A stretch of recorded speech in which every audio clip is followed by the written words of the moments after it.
And my friends, welcome to Real Truth, first show of 2020.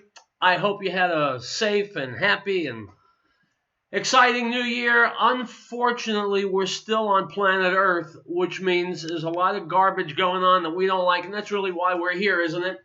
To tell people about it and thus create some positive change and throw out the garbage and make things better. Item from CNBC. Bernie Sanders' presidential campaign shrugged off a health scare and took in more than $34.5 million in the fourth quarter, a massive haul in the final stretch before nominating contests start. The independent senator from Vermont and 2020 Democratic hopeful raised more than $18 million in December, his best month of the election cycle, his campaign said on Thursday. In a tweet on Thursday, Sanders said, quote, "We're proving you don't need to beg the wealthy and powerful for campaign contributions in order to win elections," unquote. Well, first of all, Uncle Bernie, you ain't won nothing. You haven't won a thing, so your statement is wrong. That's number one. Number two, proves a lot more than that. And this is where the disheartening stuff begins. The fact that Bernie Sanders is pulling in a massive amount of money proves that there are millions and millions of brain-dead Americans. Sorry, that's the way it is. They're brain-dead enough to want some whacked-out far-left socialist who just had a heart attack and whose own political party can't stand him and conspired against him 3 years ago. This is the thing they want for president. Folks, we can fix a lot of things in this country. We're fixing the economy. We're fixing the military. We're fixing the courts. A whole bunch of things can be fixed. Sadly, lamentably, tragically, stupidity can't be fixed. Item from Reuters. The United States consulate in Mexico's border city of Nuevo Laredo issued a security alert on Wednesday, warning against gun battles and urging government employees to take precautions. Gun battles have killed at least 3 people in this week in the northern city bordering the Texas city of Laredo. It was one of the Mexican cities where the U.S. government had sent asylum seekers to wait as their cases were decided. The consulate has received reports of multiple gunfights throughout the city of Nuevo Laredo, it said in the Twitter post. U.S. government personnel are advised to shelter in place, unquote. Yeah, absolutely.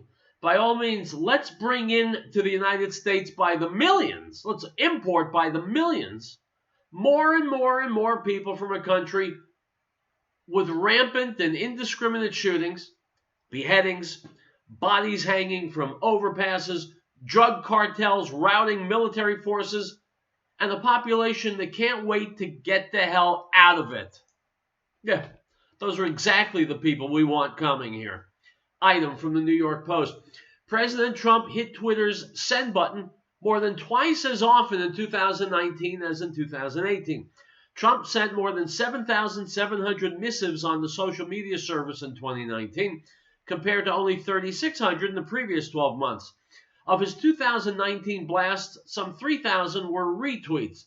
That's compared to 775 retweets issued during his first 2 years in office, unquote. My friends, this is bad news.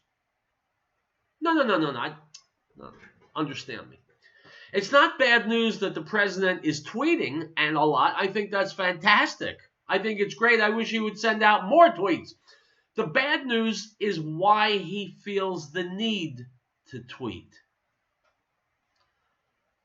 He feels the need to tweet because we have a lying, dishonest media, which cannot be called upon, cannot be expected to report on what the president says, cannot be expected to report accurately on what he says, can be expected to lie their collective asses off over what the president says and about what's happening in this country. It's because we have a disgusting, low-life media that the president has to tweet so much. Well, if he has to, he has to. More power to him.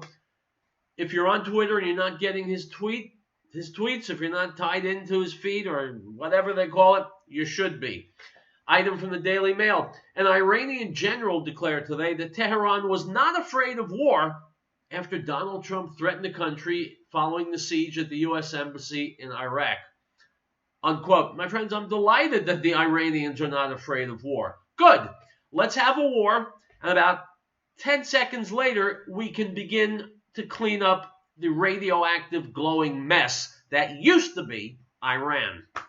Item from CNBC.com. Stocks rose to an all-time high on Thursday as the strong rally in 2009 was set to continue in the first trading day of the new year.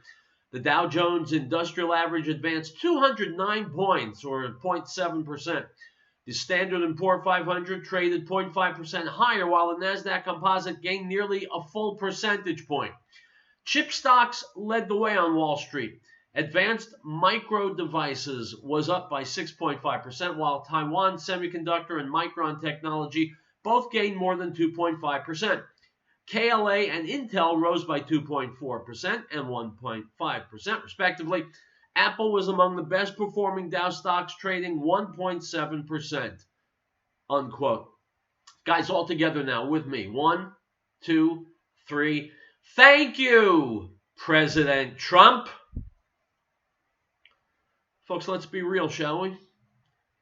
You've got more money in your pocket, more money in your paycheck, more money in your 401k today than you did 3 years ago because of Donald Trump.